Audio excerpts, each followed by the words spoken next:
আসসালামু আলাইকুম। Build engineering and কনস্ট্রাকশনের পক্ষ থেকে আমি মারুফ বলছি। আজকে আমি আপনাদেরকে দেখাবো কিভাবে আপনি আপনার কম্পিউটারে সিএসআই সেভ লেটেস্ট ভার্সনটি একদম লাইফ টাইম ব্যবহার করবেন। কিভাবে ব্যবহার করবেন তাই দেখাবো। তো প্রথমে আপনারা সেভ ইনস্টল করবেন। এখানে আমার স্ক্রিনে দেখতে পাচ্ছেন যে সেভের ফাইল এবং ক্র্যাক আছে। তো আমি প্রথমে ফাইল থেকে ইনস্টল দিচ্ছি।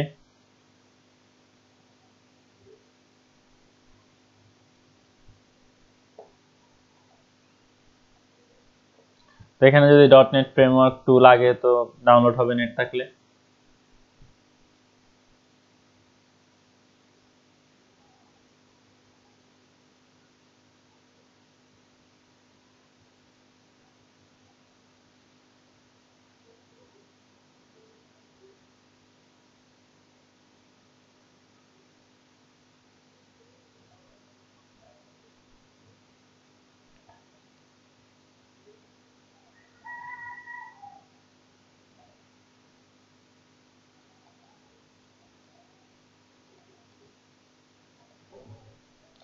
তো আমি এখানে নেক্সট বাটনে যাওয়ার পরে যে লোকেশন আছে জাস্ট ডিফল্ট লোকেশনে আমি ইনস্টল দিচ্ছি।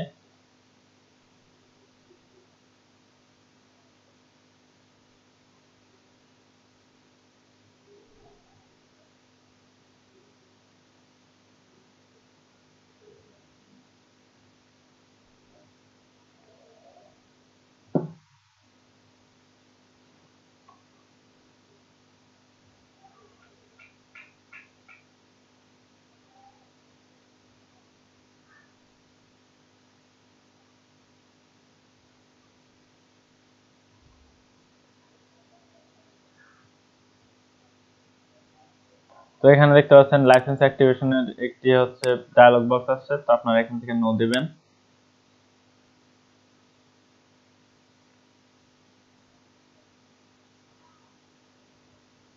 তো এরপরে কমপ্লিট হয়ে গেলে এরকম কমপ্লিটের উইজার্ড আসবে। তো এখান থেকে ফিনিশ দিবেন। এরপরে ক্র্যাক থেকে আমাদের যে ক্র্যাক আছে সেটা কি ডিফেন্ডারটি ডিসেবল করে নিতে হবে। আমি তো ডিফেন্ডার ডিসেবল করে নিয়ে ক্র্যাক চলে যেতে পারে। আচ্ছা দেখি।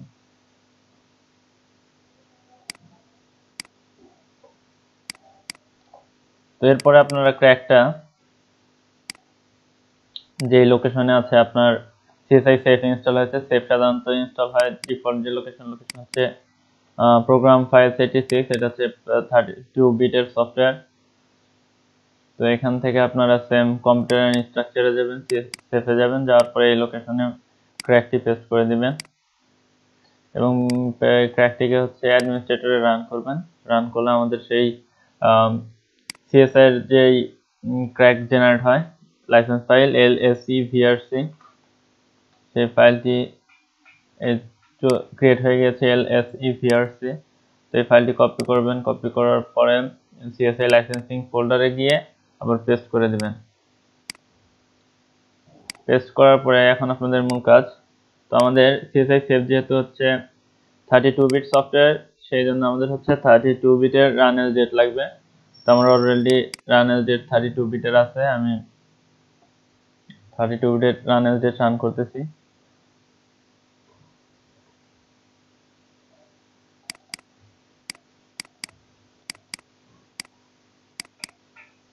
থার্টি টু বিটের রানের ডেট আমি হচ্ছে কপি করে যে লোকেশনে আমার সেভটি ইনস্টল হয়েছে সেই লোকেশনে রাখবো।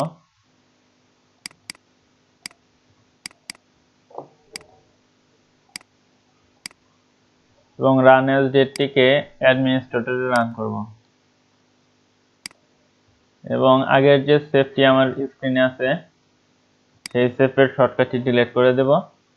আর এখানে আমার ব্রাউজ থেকে অ্যাপ্লিকেশন টু রান, কোন অ্যাপ্লিকেশনটি রান করতে চাই সেই ক্ষেত্রে আমরা হচ্ছে সিএসআই সেভের লোকেশনে যাব।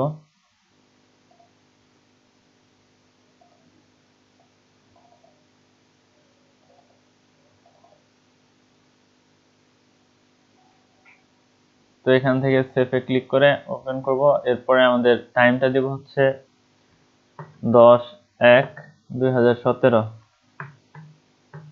এবং অ্যাবসলিউট ডেট টাইমে দেওয়া যায় অথবা related to current date, no problem, যে কোনোটা ইউজ করা যাবে। তো আমরা একটা নাম দিয়ে দিই এখানে।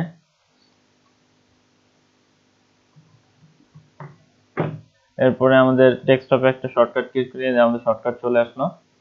তবে ক্লোজ দিয়ে দিয়ে আমাদের কাজ শেষ। এখন যদি আমরা প্রোগ্রামটি রান করি তো আমাদের প্রোগ্রামটি লাইফ টাইম চলবে। তো দেখেন আমার প্রোগ্রামটি রান হয়েছে এবং হেল্প থেকে যদি আমি আবার সেভ যাই তো দেখতে পারবেন আমার 407 দিনের স্ট্যান্ড অ্যালোন লাইসেন্স ক্রিয়েট হয়ে গিয়েছে। তো এইভাবে আপনারা সহজ পদ্ধতিতে সেভ ইনস্টল করে লাইফ টাইম ব্যবহার করতে পারেন।